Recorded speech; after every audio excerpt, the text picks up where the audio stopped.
किसी गांव में दो किसान रहते थे। एक का नाम रमेश था और दूसरे का नाम महेश। दोनों बचपन के मित्र थे और एक ही गांव में खेती बाड़ी करते थे। लेकिन दोनों के स्वभाव में जमीन आसमान का अंतर था। रमेश मेहनती, ईमानदार और दूरदर्शी था, जबकि महेश आलसी, लापरवाह और भाग्य भरोसे रहने वाला था। गांव के लोग रमेश की तारीफ किया करते थे क्योंकि उसकी फसलें हमेशा अच्छी होती थीं।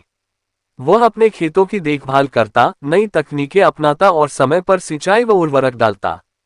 दूसरी ओर महेश केवल सोने और आराम करने में विश्वास रखता। उसे लगता था कि खेत को ज्यादा ध्यान देने की जरूरत नहीं होती और जो भाग्य में लिखा है वही मिलेगा। रमेश रोज सुबह जल्दी उठकर अपने खेतों में काम करता। वह मिट्टी की उर्वरता की जांच करता, बीजों का सही चयन करता और सिंचाई के लिए सही समय तय करता। वह खेत की मिट्टी को समय समय पर जोतता और फसलों को कीटों से बचाने के लिए प्राकृतिक उपाय अपनाता। महेश इसके विपरीत दिन चढ़ने तक सोता रहता। वह खेतों में जाने से बचता और जब तक बहुत जरूरी न हो तब तक कोई काम नहीं करता। वह हमेशा ये सोचता कि बारिश अपने आप होगी, फसलें अपने आप उगेंगी और उसे कुछ खास करने की जरूरत नहीं। जब बाकी किसान अपने खेतों में काम कर रहे होते, तब वह पेड़ की छांव में सो रहा होता या इधर उधर घूम रहा होता।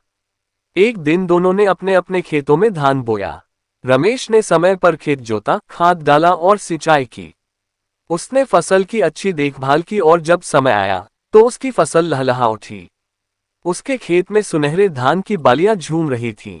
महेश ने भी धान बोया, लेकिन उसने न तो खेत की ठीक से जुताई की, न ही समय पर खाद डाली और न ही सिंचाई पर ध्यान दिया। वह यही सोचता रहा कि भगवान उसकी फसल की देखभाल करेंगे। जब फसल कटाई का समय आया तो रमेश की फसल भरपूर हुई, जबकि महेश की फसल सूखी और कमजोर निकली। उसे बहुत घाटा हुआ।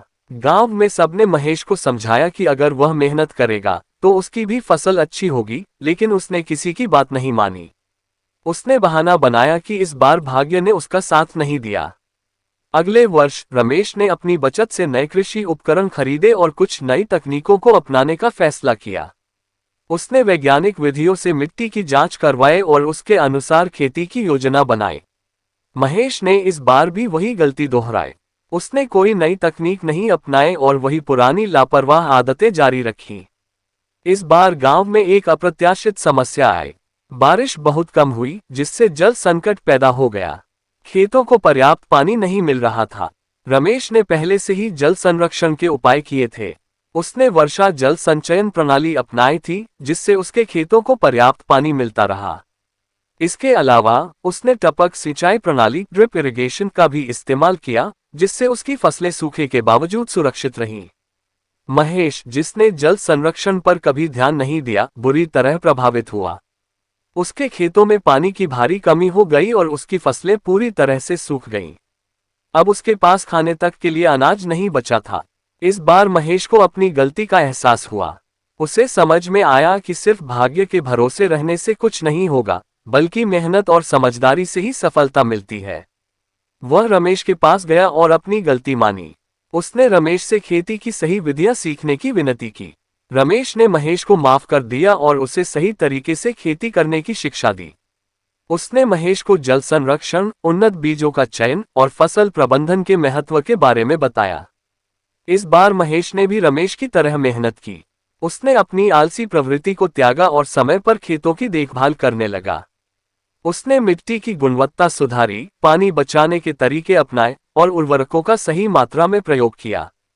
जब कटाई का समय आया तो इस बार महेश की फसल भी अच्छी हुई। उसकी मेहनत रंग लाए और वह आत्मनिर्भर बन गया। इस कहानी से हमें ये सीख मिलती है कि सफलता का कोई शॉर्टकट नहीं होता।